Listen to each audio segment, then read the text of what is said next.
You all know about Batman and the Joker, but have you ever wondered what the greatest story is?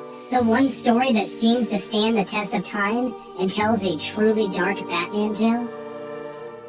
Batman arrives at Arkham Asylum to talk, just talk, to the Joker.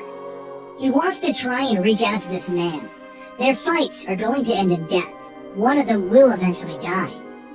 Either the Joker will kill Batman, or Batman will kill the Joker. It's simply an eventuality. Batman has come here to offer help, to help him resolve his issues so that they can move on. But something's off. Something's not right. This isn't the Joker. The Joker's escaped. And he's currently buying a carnival for his latest evil plan. Batman heads back to the Batcave to begin searching for the Joker, and to remember all of the years that he and Joker have gone back and forth. It's a never-ending cycle. It always begins with the Joker killing people, hurting people, threatening people, and Batman capturing him and bringing him back to Arkham. It looks like this cycle is about to begin again, but Batman sits down and he says, how can two people who know nothing about each other hate each other so much? Well, we all know about Batman's origins. We don't know the Joker's origins, do we? You see that man on the video right now? That's the Joker. And he started his life as a struggling comedian who was trying to provide for his family. But he was failing. Couldn't get his punchlines right. He couldn't get the audience to laugh. He couldn't even bring home a steady paycheck for his wife and his unborn child. But his wife tells him not to worry. She trusts that he'll figure something out. She's not going anywhere, because she knows that he'll always know how to make her laugh. Maybe she could have kept him on the right path. Maybe if she was there, he wouldn't have let go of his sanity. There are a lot of what-ifs in this story, but the fact is, she died the very next day, while he was trying to arrange a heist, so that he could get a little bit more money for his wife. She died to a 1 in a million chance, something that should never have happened. She was testing a baby bottle heater, and there was a short, and an explosion, and she perished. But he had already made arrangements to help with this heist, and they told him that sorry for his loss, but if he backed out now, he'd be joining her soon. So while coping with the death of his wife, he was forced to help in robbing a place next to the local chemical factory that he used to work at. You see, they needed him. They needed a fall guy. They needed someone to wear the infamous Red Hood mask. Someone that they could blame if they ever got caught. But what if he had said no? How many lives would have been spared from the Joker? Would he have just moved on with his life, coped with his loss, got a real job? We'll never know, because that night, they robbed the facility and they were surrounded by the police. And a new man in a bat costume, someone that the criminals of this city should start fearing. And the Joker, he did fear Batman this one time. This one time in their entire history. And Batman didn't even realize that he struck fear into this man's heart.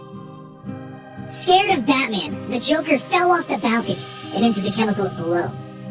As he washed up on a nearby shore and removed his helmet, his skin was bleached white and his hair was turned green. The man who formerly cared for nothing more than taking care of his wife had lost his grip on his sanity. One bad day turned a working man into the Joker. And that was the origin of the Joker that Batman didn't know about. But the Joker wanted to prove something to the Bat. He wanted to prove that no one could survive a bad day that is that bad in their life. That one bad day can turn anyone into a psychotic killer. So he picked a man that should be able to rise above anything. A man that was known for his disposition to never be moved by anything. Things began with a simple knock on a door, and a gun was fired into Barbara Gordon's stomach. James Gordon was in his daughter's apartment at that exact moment, reading the paper, when he saw his own daughter gunned down before him, and then he was knocked unconscious by the Joker's men. Following these events, Barbara would be brought to the local hospital to recover. Joker didn't take her with him. He left her for dead, but he didn't finish her off. Batman arrived to find out what had happened to her, who shot her, and through the tears in her eyes, she said that she remembered the things that the Joker did. Oh, the things that he did. And she said that he was taking it to the limit this time. He claimed that he had plans for Commissioner Gordon. The Joker had big plans for her father. What was he planning for him? Batman held her tight and told her he would rescue her father. But Batman doesn't have that much time, because Commissioner Gordon awoke in his cell with some carnival freaks removing his clothing and forcing a collar on him and dragging him out on display. He was then forced on his hands and knees in front of a throne sitting atop a pile of doll parts and burning doll heads. And all around him was a freaky carnival, full of carnival freaks and people in bondage outfits, and everyone just looking at the naked Jim Gordon standing there. And Commissioner Gordon looks up at the throne and he asks, "What am I doing here?" The Joker, sitting atop this throne, exclaims, "You're going mad." The Joker forces him to remember what the Joker and his henchmen did to his daughter, the terrible things that they did to Jim's daughter. And then they place him on a carnival ride and they tie him into it. There's more to this ride into insanity. In this tunnel, Jim is forced to view pictures of his daughter in pain, his daughter bleeding out on the ground, his daughter being tortured. He's forced to see all of the terrible things that they did to her, and the things that he was not conscious for to protect her from. The ride ends and Joker tells him, "Don't get mad, get even," in response to the Commissioner seemingly slipping into a catatonic state. It doesn't take Batman long to figure out where the Joker's hiding. He wasn't exactly quiet about anything. And Batman pulls up in the Batmobile, with the Joker just standing there waiting for him, and his victim sitting next to them in a cage. Batman sees his friend sitting there, and then he remembers what he wanted to say to the Joker before he realized that he had escaped. "I've been thinking lately about you and me. One of us is going to kill each other, and I don't want your blood on my hands."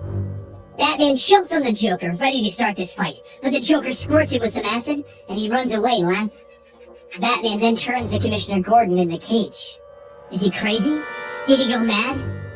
No. He tells Batman that the Joker tried to drive him mad. But go get him. Commissioner Gordon's fine. It didn't work. But he does say one important thing to Batman. "Batman, I want you to bring him in by the book. He won't win this. By the book, Batman." Batman then corners the Joker and tells him, "You were wrong. It didn't work. Gordon is as sane as he ever was. Ordinary people don't crack. Ordinary people don't become insane lunatics from one bad day." The whole time, the Joker's laughing harder than he ever has before. This is their lives, to go back and forth, fighting each other. One of them will die eventually. Batman was right. This is an endless cycle. But the Joker looks up at him, and in a moment of sanity, he says, "I terrorized a young girl. I tortured an old man. I terrorized a young girl. I tortured an old man. Just kill me. End this." But Batman looks down at him and he says, "No, I won't do it. Because I'm going to do this by the book. And because I don't want to." But the Joker looks up at him, shocked. He couldn't even drive Batman insane. Nothing about this plan has succeeded. So he gets up, and in the rain he looks at Batman and he says, "You know, this reminds me of a joke." And Batman listens. There are these two guys in the loony bin. One night they decide that they don't like it here anymore, and they're going to escape. So the two men went to the roof, and they could see their freedom. It was across a narrow gap between the roofs. The first man jumped across easily, but the second guy, he was scared. He couldn't do it. So the first guy says, "I'll shine this flashlight over the gap, and you can just walk across it." But the second guy says, "What do you think? I'm crazy? You'll turn it off and I'll fall to my death." Batman stares at him, and he chuckles. He actually laughs at the Joker, and the Joker laughs with him. And the two men just stand there laughing as the night goes on around them.